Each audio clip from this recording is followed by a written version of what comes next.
Fraud نہیں. خلوص کو پیدا کرتا ہے. وہ آپ نے انگریزی کا وہ ضرب المثل سنیے, لو بگیٹس لو, ہیٹریٹ بگیٹس ہیٹریٹ. فارسی میں وہ ہے کہ گندم از گندم بے رویت, جو سے جو, گندم سے گندم پیدا ہوگی, جو سے جو. اگر اللہ کے ساتھ خلوص ہے تو اللہ کا بھی تمہارے ساتھ خلوص ہوگا. اگر تم دل گواہی دے کہ تم نے اللہ کے ساتھ اخلاص کا معاملہ کیا ہے تو دل کو یہ یقین ہوگا کہ اللہ تعالیٰ بھی تمہارا ساتھ کبھی نہیں چھوڑے گا. یہ ہے وہ بات. الذین صبروا علی ربہم یتوکلون وکأی من دابۃ لا تحمل رزقها. اگر معاش کے فکری میں پڑے رہے اور اسی کو تم نے اپنے سر پر مسلط کر لیا تو اس سے کبھی نہیں چھٹو گے, دین کا کوئی کام نہیں کر سکو. اس میں توکل کرو اور لگا دو اپنے آپ کو اللہ کے دین کے لیے, تو اللہ تعالیٰ کوئی شریف انسان بھی ایسے انسان کو کبھی نہیں چھوڑتا جس کا اس کے ساتھ ایک مخلصانہ تعلق ہو. تو ذرا تصور تو کرو کہ اللہ تعالیٰ کیسے چھوڑ دے گا اپنے اس بندے کو, کیا اس کی وہ ضروریات پوری نہ کرے گا؟ اللہ یرزقھا وایاکم, اللہ ہی ان چڑیوں کو بھی, ان چوپایوں کو بھی رزق پہنچا رہا ہے, وہ تمہیں بھی رزق پہنچائے گا. وہو السمیع العلیم, اور وہ سب کچھ سننے والا اور سب کچھ جاننے والا ہے. تمہاری دعائیں سنتا ہے, تمہارے حالات سے باخبر ہے, وہ دیکھ رہا ہے. بلکہ تم اپنی ضروریات کو نہیں جانتے کہ کل کس بات کی ضرورت پیش آئے گی, اللہ تو جانتا ہے. وہ تمہارے لیے پہلے سے اس کا اہتمام کرے گا. اب آخری آیت جو اس صفحے پر ہے اس کو پڑھ لیجئے. یہ ہمارے درس کے, آج کے درس کا اختتامی جو ہے نقطہ ہے. یہ ہے وہی توکل کا ایک اور مظہر. توکل کا ایک مظہر تو یہ آیا کہ رزق اور دنیاوی ضروریات کے لیے انسان اللہ کو اپنا کفیل بنا دے. میں نے اللہ کے حوالے کیا, سپردم بتو مایا خیشرا تو دانی حساب کم و بیشرا. بڑے پیارے اشعار ہیں اس موضوع پر کہ میرا اپنے معاملے میں خود فکر کرنا یہ تو میرے لیے مسائل پیدا کرتا ہے. اور جو کارساز ہے میرا, جو سب کچھ جانتا ہے. دیکھیے اپنے ایک مسئلے کو میں حل کرنے کی کوشش کر رہا ہوں, میرا علم محدود ہے لہذا میں غلطی بھی کر سکتا ہوں, بجائے اس کو حل کرنے کو اور الجھا لوں گا. اگر اللہ کے حوالے کر دوں تفویض الامر الی اللہ, افوض امری الی اللہ ان اللہ بصیر بالعباد, اللہ کا علم تو ناقص نہیں. اللہ اپنے علم کامل سے اور قدرت کاملہ سے میرے کام کو بنائے گا. تو کام کے بننے کا زیادہ امکان اس شکل میں یا اس میں ہے. یہ ہے وہ مفہوم جو شعر کا ہے, کار ساز ماں بے فکر کار ماں, فکر ماں در کار ماں آزار ماں. جب میں اپنے کاموں میں خود اپنے آپ کو متفکر کر لیتا ہوں تو اپنے لیے آزار پیدا کر لیتا ہوں, مصیبت پیدا کر لیتا ہوں, طرح طرح کی ٹھوکریں, طرح طرح کے غلط اقدامات. تو فکر ماں در کار ماں آزار ماں, کار ساز ماں بے فکر کار ماں. میرا کار ساز اگر وہ میرے کام کی فکر میں ہے تو اب اس سے زیادہ میرے لیے اطمینان کی بات کیا ہوگی. لیکن وہ کب فکر کرے گا جب تم اس کے دین کی فکر کر رہے ہو. تم اس کے لیے اپنے آپ کو لگا دو, تمہارے معاملات کو اپنے ذمہ لے لے گا. تو اللہ تعالیٰ جس کا کفیل بن جائے, اب اس کے لیے کوئی چنتا, کوئی فکر, کوئی پریشانی ہوگی. ایک مظہر تو یہ ہے توکل کا, اور آخری مظہر یہ ہے اللہ کی مدد کا. اتنا پختہ وعدہ یہاں آ رہا ہے, والذین جاہدوا فینا لنہدینہم سبلنا. یہ میں پہلے بیان کر چکا ہوں سورہ عنکبوت کے پہلے رکوع کے درس میں. عربی زبان میں کسی چیز کی تاکید کے لیے اس سے زیادہ اسلوب کوئی نہیں. فعل مضارع پر شروع میں لام مفتوح, آخر میں نون مشدد. اور اس سورہ مبارکہ کا آپ نے نوٹ کیا ہوگا یہ اسلوب بار بار آیا ہے. فَلَيَعْلَمَنَّ اللَّهُ الَّذِينَ صَدَقُوا وَلَيَعْلَمَنَّ الْكَاذِبِينَ وَلَيَعْلَمَنَّ اللَّهُ الَّذِينَ آمَنُوا وَلَيَعْلَمَنَّ الْمُنَافِقِينَ لَنُكَفِّرَنَّ عَنْهُمْ سَيِّئَاتِهِمْ وَلَنَجْزِيَنَّهُمْ أَحْسَنَ الَّذِي كَانُوا يَعْمَلُونَ وَلَنُدْخِلَنَّهُمْ فِي الصَّالِحِينَ. یہ اتنی مرتبہ تو وہاں آیا تھا. آج کے درس میں بھی آیا تھا لَنُبَوِّئَنَّهُمْ مِنَ الْجَنَّةِ غُرَفًا, ہم لازماً انہیں جگہ دیں گے جنت کے بالا خانوں میں. اور اب آخر میں پھر وہی اسلوب آ رہا ہے, وَالَّذِينَ جَاهَدُوا فِينَا, وہ لوگ جو ہماری راہ میں جہاد کریں, محنتیں کریں, کوشش کریں ہمارے دین کی اشاعت, ہمارے دین کے غلبے کے لیے. یہ دو چیزیں ہیں, ایک ہے دین کی اشاعت پھیلانا, ایک ہے دین کو کھڑا کرنا, قائم کرنا, نافذ کرنا, غالب کرنا, اس کا بول بالا کرنا. اس پر میری تفصیلی تقریر ہوگی پرسوں انشاءاللہ تعالی. یہ دین کا کھڑا کرنا کیا ہے, اس کے لیے آج کی اصطلاح اسلامی انقلاب. پاکستان میں اسلامی انقلاب کیا، کیوں اور کیسے، یہ میرا پرسوں کی تقریر کا موضوع ہے جو مسجد بطحہ نارتھ ناظم آباد میں ہوگی۔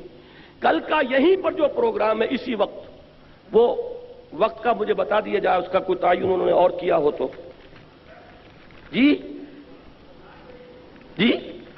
7 بجے ہے کل کا وقت، 7 بجے یہاں پھر میری تقریر ہے، توحید کے عملی تقاضے۔ یہ میں کل کی تقریر اور پرسوں کی تقریر کے بارے میں اس لیے ذکر کر رہا ہوں کہ آپ ابھی سے طے کر کے اٹھیں کہ ان دونوں اجتماعات میں بھی شرکت فرمائیں گے۔ یہ پتہ نہیں کہ کب تک یہ مہلتیں میرے پاس ہیں، کب تک یہ توانائی ہے، کب تک یہ صحت ہے، کب تک اللہ تعالیٰ کی طرف سے یہ مواقع حاصل ہیں۔ تو یہ مضامین جو ہے مجھ سے سن لیجئے، پھر غور کیجئے، سوچئے کہ جب کہ اللہ تعالیٰ آپ حضرات کو اپنے اس دین کے غلبے کی جد و جہد کے لیے قبول فرما لے۔ یہ میرے نزدیک سب سے بڑی کامیابی ہے جو انسان کو حاصل ہو سکتی ہے اس دنیا میں، اللہ تعالیٰ اسے قبول فرما لے اپنے دین کی خدمت اور اس کے غلبے کی جد و جہد کے لیے۔ اس میں یہ فرمایا والذین جاہدوا فینا۔ اب دیکھیے جو حدیث میں نے سنائی تھی، آمرکم بخمس بالجماعت والسمع والطاعت والہجرت والجہاد فی سبیل اللہ، آج کے سبق میں ہجرت کا ذکر بھی آ گیا۔ یا عبادی الذین آمنوا ان ارضی واسعۃ فایایا فاعبدون کل نفس ذائقۃ الموت ثم الینا ترجعون والذین آمنوا وعملوا الصالحات لنبوئنهم من الجنۃ غرفا۔ اور اب جہاد کا ذکر آ گیا جس پر یہ سورت ختم ہو رہی ہے۔ والذین جاہدوا فینا، اور وہ لوگ جو جہاد کریں ہماری راہ میں۔ وہ جہاد 2 کاموں کے لیے ہوگا، دین کا پھیلانا اور دین کا غالب کرنا۔ اس کے لیے محنت، اس کے لیے کوشش، دامے درمے سخنے، اس کے لیے قلم سے انسان لکھ رہا ہے تو وہ بھی جہاد ہے، زبان سے کہہ رہا ہے وہ بھی جہاد ہے، تنہائی میں جا کر کسی کو سمجھا رہا ہے وہ بھی جہاد ہے، کسی اپنی تنظیم کے اجتماع میں شرکت کر رہا ہے وہ بھی جہاد ہے، اس میں مال خرچ ہو رہا ہے وہ انفاق فی سبیل اللہ ہے۔ تو یہ جان لیجئے جہاد بہت براڈ بیس ہے، قتال جو ہے اللہ کی راہ میں جنگ، یہ اس کا کلائمیکس ہے، اس کی چوٹی ہے۔ ایک مثلث کو ذہن میں رکھیے کہ اس کا بیس ہے اور پھر دونوں سائڈز جو ہیں وہ جا کر اوپر ایک نقطے پر مل جاتے ہیں۔ یہ بیس جہاد ہے اور وہ قتال فی سبیل اللہ ہے۔ بیس جو ہے بہت براڈ ہے، جو کوشش، جو محنت، جو جد و جہد اللہ کے دین کے پھیلانے یا قائم کرنے کے لیے ہو رہی ہے وہ جہاد فی سبیل اللہ ہے۔ البتہ اس کی آخری منزل قتال فی سبیل اللہ ہے، جو سورہ صف میں ہم پڑھ چکے۔ مقام محبوبیت وہی ہے، جو وہاں پہنچے گا وہ محبوب ہوگا اللہ کا۔ ان اللہ یحب الذین یقاتلون فی سبیلہ صفا کانہم بنیان مرصوص۔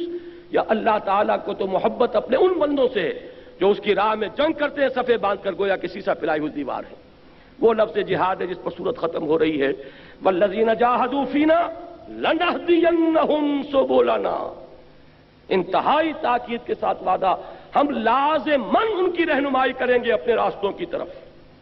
یعنی یہ ہے کہ انسان آج کا کام کر رہا ہے، کل کیا ہوگا، کل کون سی منزل آئے گی، ہمیں کدھر جانا ہوگا، کیا اقدام کرنا ہوگا، یہ آج کی فکر نہ کرو، آج اس کی فکر نہ کرو، اللہ تعالیٰ راستے کھولتا چلا جائے گا۔ آج خلوص اور اخلاص کے ساتھ قدم بڑھا دو اور مستقبل کو اللہ کے حوالے کرو۔ اللہ کا پختہ وعدہ ہے، اگر تم خلوص کے ساتھ ہمارے راستے میں قدم بڑھاؤ گے، ہم رہنمائی کریں گے، ہم انگلی پکڑ کر لے جائیں گے، ہم راستہ دکھائیں گے۔ والذین جاہدوا فینا لنہدینہم سبلنا وَإِنَّ اللَّهَ لَمَعَ الْمُحْسِنِينَ، اور یقیناً اللہ تعالی محسنین کے ساتھ ہے۔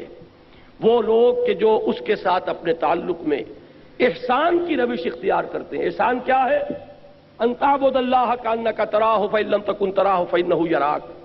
اور ایک حدیث میں الفاظ آئے ان تعمل للہ کانک تراہ فإن لم تکن تراہ فإنہ یراک۔ اللہ کے لیے محنت، مشقت کرنا اس یقین کے ساتھ جیسے کہ تم اسے دیکھ رہے ہو، اور اگر یہ نہ ہو تو یہ یقین تو ہو کہ وہ تمہیں دیکھ رہا ہے۔ یہ کیفیت جب ہو جائے گی آپ کی سرفروشی کی، آپ کی جانفشانی کی، دین کے لیے محنت اور مشقت کی، اس حالت میں جب آپ کھڑے ہوں گے نماز پڑھنے کے لیے تو یہ احسان کی نماز ہے۔ اس حالت میں جب آپ ذکر کر رہے ہوں گے یہ احسان کا ذکر ہوگا۔ اس حالت میں جو جد و جہد کر رہے ہیں یہ احسان کی روش ہے۔ تو فرمایا ان اللہ لمع المحسنین، اور مع سے مراد کیا ہے؟ اللہ کی تائید، اللہ کی نصرت، اور یہ کہ فی الواقع بھی وہ ہر وقت ہمارے ساتھ ہے۔ اب میں یہاں صرف نوٹ کرا دیتا ہوں، یہی الفاظ کہے تھے حضرت موسیٰ نے، یہی الفاظ کہے تھے حضور نے۔ حضرت موسیٰ جب قوم کو لے کر نکلے ہیں اور آگے آ گیا سمندر اور پیچھے نظر آ رہا تھا کہ گرد و غبار کے بادل اڑ رہے ہیں، فرعون اپنے لشکر سمیت دوڑتا ہوا آ رہا ہے، پیچھا کر رہا ہے، تو وہ جو تھے کم ایمان والے لوگ جن کے دلوں میں ابھی ایمان داخل نہیں ہوا تھا، وَلَمَّا يَدْخُلِ الْإِيمَانُ فِي قُلُوبِكُمْ، کثیر تعداد ایسی تھی نا، یہی تو تھے جنہوں نے انکار کر دیا تھا قتال سے ہم جنگ نہیں کریں گے، انہوں نے کہا اِنَّا لَمُدْرَكُونَ، اے موسیٰ ہم تو پکڑے گئے مارے گئے، یہ کہاں مروایا تم نے ہمیں؟ قرآن مجید میں تو یہ الفاظ نہیں ہے لیکن تورات میں یہ الفاظ موجود ہیں کہ لوگوں نے موسیٰ کے خلاف جو ہے کہ اس سے تو بہتر تھا کہ ہم وہیں تھے، وہاں بہرحال غلامی تھی، مزدوری تھی، لیکن یہ کہ یہ تو اب ہمارے سب کو ہلاک کر دیں گے، یہاں پر تم نے ہمیں مروا دیا۔ اس وقت حضرت موسیٰ کا جواب کیا تھا؟ قرآن میں وہ الفاظ ہے، کلا، ہرگز نہیں، ان معی ربی سیہدین، میرے ساتھ میرا رب ہے وہ مجھے راستہ دے گا۔ یہ یقین جو ہے یہ بھی اس راہ کے ہر کارکن کے لیے ضروری ہے۔ اللہ کی مدد، اللہ کی رزاقیت، ان دونوں چیزوں کا یقین جب ہوگا اور اللہ راستہ دکھائے گا، اللہ رہنمائی فرمائے گا۔ یہی بات میں نے عرض کیا کہ حضور نے فرمائی تھی غار ثور میں جب حضرت ابو بکر نے گھبرا کر کہا تھا کہ حضور اگر ان میں سے کسی نے ایسے ہی جھانک لیا تب بھی ہم پکڑے جائیں گے، اس وقت حضور نے کیا فرمایا تھا؟ لا تحزن ان اللہ معنا، گھبراؤ نہیں ابو بکر، کوئی فکر نہ کرو، کسی تشویش کو اپنے قریب مت آنے دو، اللہ ہمارے ساتھ ہے۔ تو اللہ ساتھ ہے تو پھر کسی کا ڈر کیا ہے؟ اس پر یہ صورت ختم ہوئی، وَإِنَّ اللَّهَ لَمَعَ الْمُحْسِنِينَ، اللہ تعالیٰ ان کا ساتھ نہ دے گا جنہوں نے اپنا تن من دھن اس کے دین کے لیے وقف کر دیا ہو؟ کیا اللہ تعالیٰ ان کو بے یار و مددگار چھوڑ دے گا؟ نہیں، یقین رکھو، تمہارا دل ٹھک جانا چاہیے اس پر کہ اللہ تعالیٰ رہنمائی فرمائے گا، جہاں کوئی راستہ نظر نہیں آئے گا وہاں راستہ کھولے گا، یرزقہ من حیث لا یحتسب، وہاں سے تمہیں رزق پہنچائے گا جہاں سے تمہیں گمان تک نہیں ہوگا۔ لیکن یہ ساری چیزیں ضروری ہیں کہ اس کے لیے ایمان موجود ہو دل میں۔ یہ ہے وہ ہدایات، ذرا نوٹ کیجئے کن کو دی گئیں؟ یہ سابقون الاولون کو ہدایات دی گئیں۔ سن 5 تک کون ایمان لائے تھے؟ 40-50 افراد ہوں گے، 60-70 ہوں گے، اس سے زائد نہیں۔ یہی وہ لوگ ہیں جو ہماری اس امت کا گل سرسبز جن کو کہنا چاہیے، السابقون الاولون، جو ابتدا میں ایمان لانے والے ہیں۔ لیکن ظاہر بات ہے وہ بھی انسان تھے، جب نیزہ لگتا تھا تکلیف ہوتی تھی، جب گھسیٹا جاتا تھا سنگلاخ زمین پر تو یہ نہ سمجھیے کہ بلال کو تکلیف نہیں ہوتی تھی، جب دہکتے ہوئے انگاروں پر لٹایا گیا ہے حضرت خباب کو، اور جب پیٹھ کی کھال جلی ہے اور چربی پگھلی ہے تو یہ نہ سمجھیے کہ انہیں تکلیف نہیں، تکلیفیں ہوئیں۔ پھر یہ کہ وقتی طور پر ایک تشویش بھی پیدا ہونا فطری سی بات ہے، لیکن اگر یہ ہدایات سامنے ہو، اللہ تعالیٰ کی ان آیات بینات کو انسان اپنے دل اور دماغ میں بٹھا لے، اگر ان کی تلاوت کرتا رہتا ہو، اتل ما اوحی الیک من الکتاب واقم الصلاۃ ان الصلاۃ تنہی عن الفحشاء والمنکر، تو اب اس میں صبر پیدا ہوگا، ثبات پیدا ہوگا۔ یہ بات کہ موت تو یقینی ہے اور یہ دنیا فانی ہے، یہ زندگی عارضی ہے اور وہ ابدی زندگی ہے، وہ ہمیشہ کی زندگی ہے، اس کا استحضار رہے گا تو یہاں کا بڑے سے بڑا نقصان بہت ہلکا نظر آئے گا، یہاں کی بڑی سے بڑی مصیبت بہت ہی ہلکی نظر آئے گی۔ یہ یقین ہو کہ اللہ رازق ہے تو کوئی فکر نہیں ہوگا کہ کل کیا کھاؤں گا اور کل کی کیا ضرورت ہوگی۔ یہ یقین ہو کہ میں جب اللہ کا ہو گیا تو اللہ تعالیٰ بھی اب میرا ساتھ کبھی نہیں چھوڑے گا، وہ ہر مرحلے پر رہنمائی فرمائے گا۔ یہ ہے کہ جس سے انسان کی ہمتیں بندھیں گی۔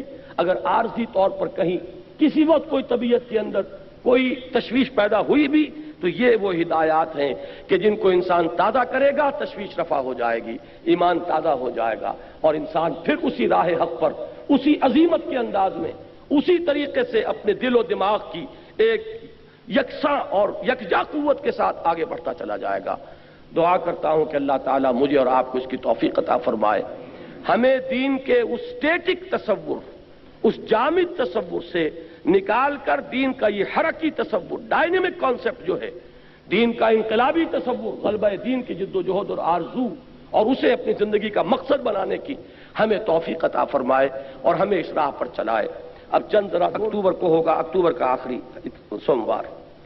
نمبر 4، شام الہدا کے ویڈیو کیسٹ کی ماہانہ نشست ہر ماہ کی پہلی جمعرات کو مکان نمبر 126A بلاک نمبر 1 نزد KMC اسکول ڈرک کالونی میں ہوتا ہے۔